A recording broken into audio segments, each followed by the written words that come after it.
otaku, j'espère que vous allez bien. En tout cas me revoilà aujourd'hui donc pour une nouvelle vidéo. Et donc je suis en compagnie de Maman Panda. Donc je me présente, je m'appelle Amy, j'ai aussi une chaîne YouTube donc, qui s'appelle Maman Panda, voilà pourquoi elle m'appelle comme ça. Donc vous le savez, madame ici présente est une otaku, fan de la culture japonaise, et moi je suis une hallyu, donc fan de la culture coréenne. Sauf que ça fait que 4 mois que je m'y suis mise, donc... Et moi ça fait genre 6 ans je pense, je sais voilà pas, à peu près. ans, je sais pas, enfin... Bah, entre les mangas et vraiment la musique, tout ça, donc ça fait beaucoup. Ça fait beaucoup comparé à moi. Coup, voilà. Donc aujourd'hui on va faire donc une vidéo donc Corée versus Japon. Et donc aujourd'hui on va vous parler des mangas. Voilà. Et des manhwas parce que du coup les voilà. manhwas c'est coréen et les mangas c'est japonais. Voilà. Donc en Corée le mot manga n'existe pas. Voilà.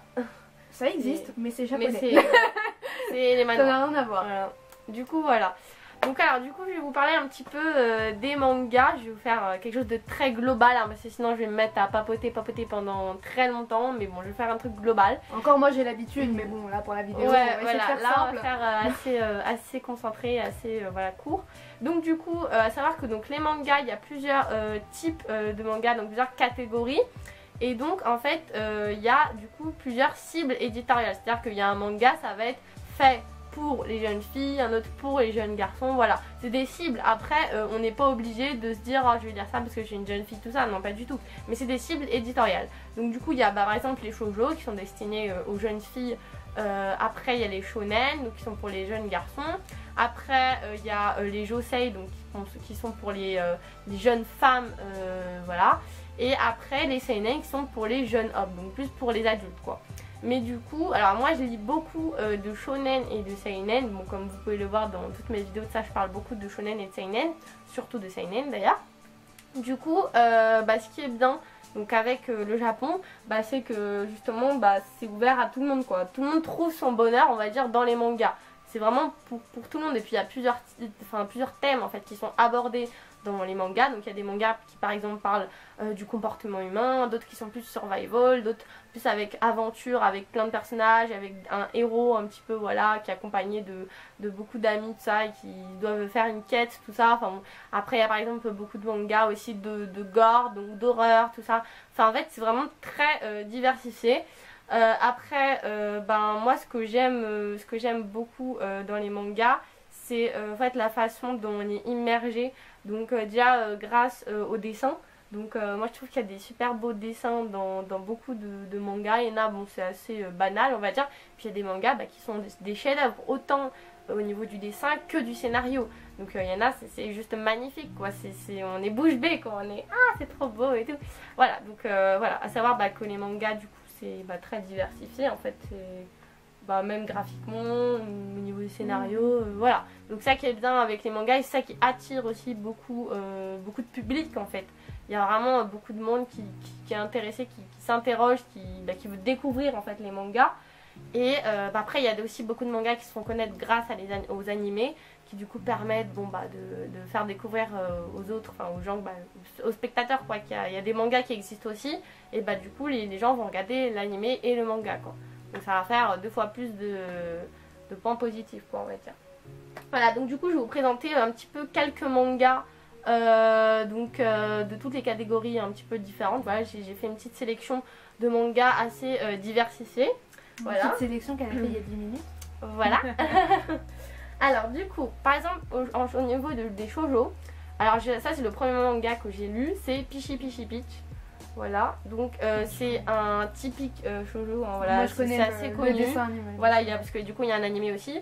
C'est très typique, hein, c'est une histoire de sirènes ça, qui vont tomber amoureuses, voilà, d'humains, tout ça. Et elles vont chanter aussi, donc c'est un petit peu avec des mélanges aussi de trucs de chant et tout, enfin ça mélange pas mal de choses. Voilà, donc c'est très stéréotypé aussi au niveau des dessins type shoujo quoi. Voilà, c'est vraiment le typique truc shoujo on va dire. Après au niveau des shoujo, j'ai également Princesse Kilala, qui est un manga que j'avais beaucoup aimé quand j'étais au collège en 5ème, j'avais lu ça. Et en fait ce qui est bien c'est que ça mélange Disney en fait, parce que du coup dans ce manga il y aura les princesses Disney, donc et du coup il y aura aussi beaucoup de personnages Disney tout ça quoi. Donc voilà là les princesses Disney. Du coup ce qui est bien c'est que ça fait des collaborations en fait avec Disney quoi. Donc ça fait diversifier encore plus, ça attire encore plus de public du coup quoi. Donc voilà, après c'est ce qu'il a là au niveau des shoujo. Après au niveau du coup des seinen, bon, là je vais pas vous présenter de shonen mais plus des seinen du coup. Alors donc il y a Les Enfants de la Baleine, qui est un manga que j'adore. Genre vraiment c'est un super manga, autant au niveau graphique, bon, tu vois, moi je trouve super beau. En plus c'est super poétique en fait, les dessins, tout ça. Enfin je sais pas, il y a une patte artistique qui est vraiment magnifique en fait. Donc voilà, donc là c'est pour la cible éditoriale, c'est seinen, hein, mais bon après il y a des gens qui disent que c'est shonen, enfin c'est un petit peu compliqué. Hein, j'avoue que les types de mangas au niveau des thèmes, ça, enfin moi je me base plus sur les thèmes que sur les cibles éditoriales. En fait c'est mieux parce que des fois la France elle a du mal à savoir si c'est un seinen ou un shonen, voilà c'est un peu compliqué. Donc voilà, donc là c'est vraiment des thèmes plus matures, enfin après c'est très poétique et c'est très avec plein de mystères, d'énigmes, tout ça. Donc c'est vraiment un super manga qui vient d'être adapté en animé, voilà. Donc voilà par exemple. Et puis après, bah, au niveau des mangas que j'aime beaucoup ici, il y a donc ces 3 mangas, donc par exemple Black Butler. Après donc il y a Platinum End, il y a Gantz aussi. Alors Gantz c'est super connu en fait, donc parce que c'est par Hiroya Oku, donc qui est un mangaka qui a fait aussi l'Astero Inuyashiki. Et puis bah en fait ça a été adapté en animé, fait en film, enfin ils ont fait plein d'adaptations on va dire en général. Donc c'est un manga très connu et avec beaucoup de tomes, je crois il y a 32 tomes. Et puis bah qui est très apprécié en général quoi, voilà. Après donc Black Butler, bah, c'est un manga aussi qui a été adapté en animé et que moi j'aime beaucoup. Bah, parce que déjà il y a plein de personnages qui sont super attachants, super charismatiques, super diversifiés. Et les personnages ils rentrent bien dans l'univers parce qu'en fait c'est une ambiance super sombre tout ça. Et moi j'adore ce type d'ambiance sombre, tout ça, un petit peu, voilà, un peu, là c'est un peu dans l'Angleterre, tout ça. Enfin c'est vraiment en fait un univers qui est très intriguant et qui est que dans ce manga là en fait. Enfin j'ai pas vu d'autres mangas avec un univers autant fort comme ça, avec une grosse ambiance. Et alors après il y a Platinum End, donc qui est par l'auteur donc de Death Note, voilà c'est le même mangaka que Death Note. Et bah c'est une œuvre d'art aussi, enfin, c'est un chef-d'œuvre ce manga. Déjà au niveau de la couverture, ça, je trouve ça super beau. Et puis bah les graphismes sont super beaux aussi, voilà. C'est vraiment rien à dire, c'est super beau. Donc voilà, au niveau des mangas, c'est très diversifié, c'est là pour tous les goûts quoi. Puis tout le monde trouve son bonheur dans les mangas quoi. Même moi. Voilà, donc bah je te laisse présenter toi du coup ce que t'as. Moi aussi je vais continuer un petit peu dans la lancée des mangas avant de parler de la Corée tout de suite. Un des premiers mangas que j'ai lu c'est Prunus Girl, il est vraiment génial, l'histoire est juste trop drôle. Après les graphismes, bon c'est typique. C'est assez banal on va dire. C'est assez banal, moi ce qui m'a plu c'est vraiment, alors toi avec tes termes techniques là je n'en sais rien moi, ok. Mais c'est vraiment, j'ai lu ça, j'étais en 5ème et j'ai trouvé ça juste trop drôle. En fait c'est un garçon qui va tomber amoureux d'une fille et en fait c'est pas une fille, c'est un mec et du coup c'est bizarre parce qu'il s'habille vraiment comme une fille quoi, genre là on voit la couverture on se dit vraiment c'est une fille mais en fait non c'est un mec. En fait c'est un trap. Et du coup l'histoire est juste super drôle, il y a plein de quiproquos, enfin voilà, donc celui-là je te le prête parce que voilà, faut que t'en parles. Et le dernier que j'ai lu c'est Underwater, celui-là il est juste magnifique, il est hyper touchant. Déjà j'ai vu la couverture, j'ai trouvé ça super beau et tout, même le derrière c'est super beau. Très poétique en fait. Après les graphismes c'est encore une fois c'est assez basique. Très réaliste hein, quand même. C'est assez réaliste mais sans faire trop. Et l'histoire par contre est super triste mais super touchante en fait. Et en fait parce qu'on est genre dans le monde réel et puis après on bascule dans un autre monde et il n'y a que vraiment à la fin les dernières pages où on comprend quel est ce monde et pourquoi ces deux personnes là, etc. Mais en même temps on n'a pas assez d'informations et il faut vraiment aller voir le tome 2. Donc j'attends que le tome 2 il sorte. Et voilà, il est vraiment super bien, je l'ai vraiment adoré celui-là, donc je te le prête aussi si tu veux. Ouais. Oui. Oui, de toute façon. Moi, de toute façon il est trop beau, j'adore. Ouais voilà, il est magnifique, la couverture est super bien faite, enfin j'ai trouvé ça vraiment. En plus il y a du relief, c'est super beau. Exactement. Il y a du relief là. Ensuite, bon bah je bascule en Corée, voilà. Alors le premier manhwa, parce que c'est pas des mangas, c'est des manhwas que j'ai lu, c'est celui-ci. Alors ce qu'il faut savoir sur le manhwa, c'est que c'est pas du tout comme les mangas. Enfin, vous voyez, le sens de lecture est occidental, on va dire, alors que là c'est vraiment... c'est vraiment ouais, à la japonaise. Voilà, ça n'a rien à voir, même si le format est le même, que le papier est le même, que les graphismes sont plus ou moins les mêmes, ça reste totalement différent dans le sens où bah, c'est le sens de lecture. Et il y a aussi différentes sortes qui existent, je vous en montre 3 différents. Il y en a un comme ça et un encore plus grand. Ouais, donc là aussi, voilà, il y a des... c'est vraiment très diversifié aussi en termes de graphisme et de taille. Enfin, ah ouais, carrément. C'est vraiment... Là, il y a quand même une taille standard. Oui, voilà, ouais, c'est standard, alors que là, il y a vraiment de tout. Donc voilà, le premier que j'ai lu, c'est celui-là. Ça m'a fait un peu penser à un manga. Pour moi, le seul truc qui change, c'est le sens de lecture et le fait que les onomatopées sont en coréen. Voilà. Ah, du coup, ouais. Voilà. Ouais, c'est vrai que les graphismes. En fait, moi, ça me fait penser aux plus vieux mangas. Ça, au début, c'était ce style-là, en fait. Les vieux mangas, c'était ce style exactement. Avec les yeux, tout ça. Donc, ça fait penser aux vieux mangas, finalement. Donc, après, celui-là, vous pouvez toujours le lire, mais le problème, c'est que celui-là, ils ont arrêté la traduction en français aux 3 premiers tomes et il y en a 25 je crois en tout. Ah c'est dommage. Donc c'est très dommage parce qu'il est vraiment, enfin moi j'ai vraiment beaucoup aimé, je suis vraiment rentrée dans le truc et l'histoire est bien. Après bon, on peut toujours rentrer dans l'histoire même si ça se termine un peu brutalement et que c'est triste qu'il n'y ait pas de traduction, mais il était vraiment super bien.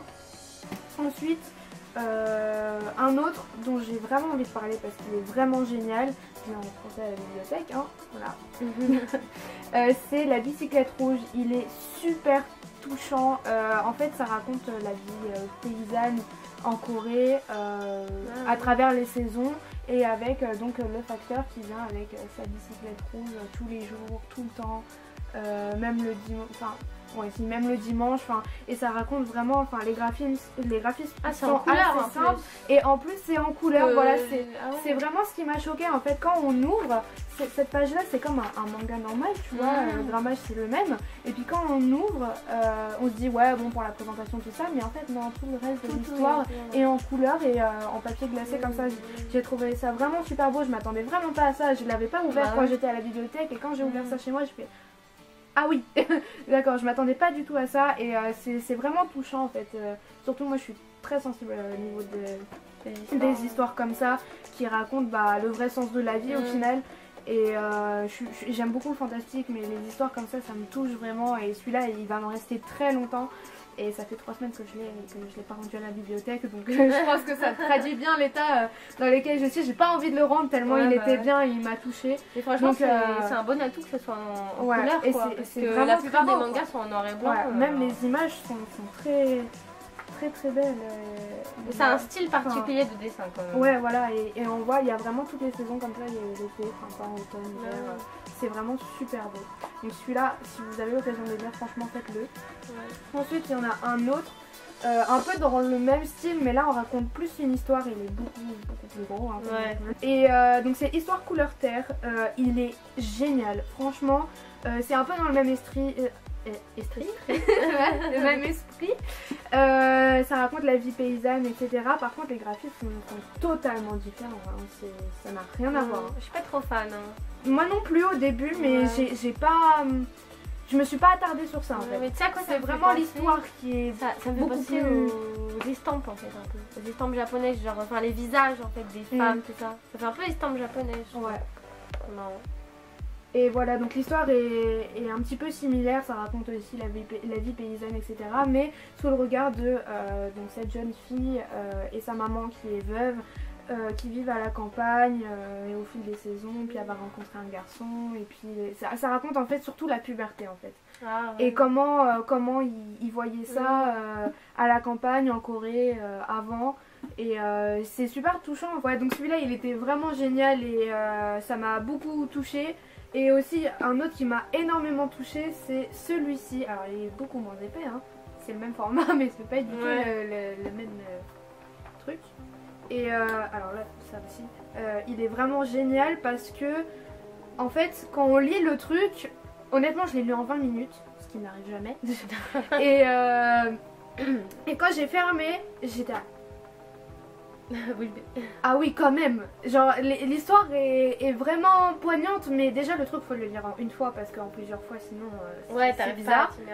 Et ensuite c'est vraiment quand on a fini de lire l'histoire qu'on se rend compte de la puissance du truc. Enfin, en plus c'est une histoire triste, c'est une histoire de Bongo qui avec sa mère partent à Séoul pour retrouver leur père qui est parti travailler pour récupérer de l'argent et tout ça, et comme il revenait pas, et ils sont allés le voir, et en fait ils se rendent compte que il vivait un petit peu dans un squat et tout ça, et qu'il va rencontrer une jeune fille qui a à peu près le même âge que Bongo et son grand-père, qui pareil sont SDF on va dire à Séoul, et qui connaissent donc son père, et qui vont aider à le retrouver, et c'est vachement poignant.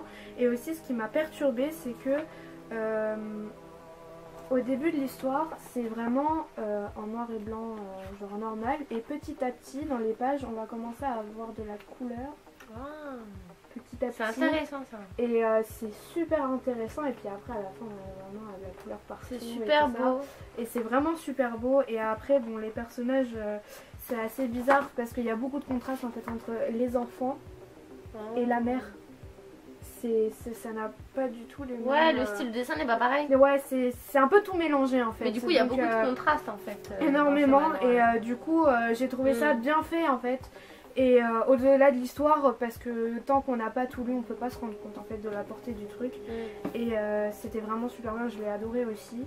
Et donc voilà, donc mes deux préférés c'est La bicyclette rouge et Histoire couleur terre. Le premier que j'ai lu c'était Now, et un autre qui m'a particulièrement marqué c'est Courbongo. Et voilà, donc ça plus les deux mangas. Du coup en général c'est plus des trucs réalistes les manoirs. C'est assez réaliste, c'est un peu... il y a un peu de tout en fait, c'est comme... Donc ça diversifie aussi comme les mangas du coup. Un truc basique comme un manga basique, alors que quand on regarde comparé à ça, il y a tout qui change. Donc c'est diversifié. Donc c'est assez diversifié aussi, et je pense pour ceux qui sont pas trop fans de manga, qui ont du mal avec le sens de lecture, etc., commencer par des manuels comme celui-ci, même si bon, pas forcément celui-ci parce que du coup il s'arrête au tome 3. Des manuels dans le sens normal quoi. Ouais voilà, pour s'habituer au niveau des yeux au graphisme, et je vais peut-être pas dire au sens de lecture, mais par rapport aux différentes vignettes et tout ça, pour s'habituer, pour après passer de l'autre sens au manga. Je pense que ça peut être une bonne solution. Aussi, quand même. Mais il y en a ils se rapprochent plus du manga, il y en a ça se rapproche plus de la BD. Donc, ça raconte souvent des histoires de l'ancien temps, des histoires réelles de la société paysanne, etc. Et ça marque en fait, je trouve. Ça m'a beaucoup plus marqué que Prune's Girl, même si je l'ai lu il y a 5 ans. qui m'a marqué parce que c'est dans mes premiers mangas. C'est pas le premier, mais c'est un des premiers. Mais je pense que les manhwas ils vont vraiment rester plus longtemps là mais c'est dommage que ça soit pas autant connu, parce que par exemple à la Fnac ou Cultura il y a carrément rayon manga. Il n'y a jamais eu rayon manoir en fait. C'est dommage quand même. Je vous dis la vérité, ces deux là j'ai dû les commander à la Fnac, et sur une liste de 7 c'est les deux seuls que j'ai pu commander. Donc c'est vrai, parce que c'est vraiment, c'est pas comme les mangas où c'est vraiment produit en série, etc. C'est où vous allez pouvoir en retrouver dans tous les Fnac, dans tous les Cultura, dans tous les trucs. Non, ceux-là il faut vraiment les demander, il faut vraiment connaître. C'est cool comme ça d'avoir découvert les manhwas. Qui était quelque chose d'inconnu, pour les fans de manga comme moi c'est inconnu quoi. Totalement, mais c'est très peu connu. Donc du coup la Corée vs le Japon, je dirais qu'il y a égalité quand même, parce qu'au niveau de la diversité c'est autant diversifié. C'est pas connu mais c'est marquant, et c'est très répandu, et il y a pour tout le monde. Donc voilà, donc égalité voilà, pour Corée et Japon. Donc voilà, c'est sur ce que se finit ce Corée versus Japon. Voilà, donc j'espère que en tout cas vous aurez aimé cette vidéo. En tout cas n'hésitez pas à mettre un j'aime si c'est le cas, voilà. Donc du coup n'hésitez pas à mettre des commentaires pour nous dire ce que vous avez pensé de cette vidéo, et bien sûr nous dire si vous voudrez qu'on fasse d'autres entre guillemets clash vers le Japon versus Corée quoi. C'est pas vraiment des clashs mais bon voilà, donc si vous voudriez on compare. Donc si vous voudriez sur d'autres thèmes, sur d'autres thématiques, n'hésitez pas à nous le dire dans les commentaires, comme ça on pourrait faire d'autres vidéos Japon contre Corée. Et puis bah voilà, j'espère vraiment que cette vidéo vous aura plu, hein. Et puis bah vous pouvez aussi aller voir mes autres vidéos si vous n'avez pas vu. Pouces bleus. Voilà, vous pouvez mettre j'aime, vous pouvez bah, aller voir mes autres vidéos sur ma chaîne si vous n'avez pas vu. Vous pouvez aussi vous abonner à ma chaîne si ce n'est pas déjà fait. Et puis bah je vous dis à la prochaine dans une autre vidéo. Matane!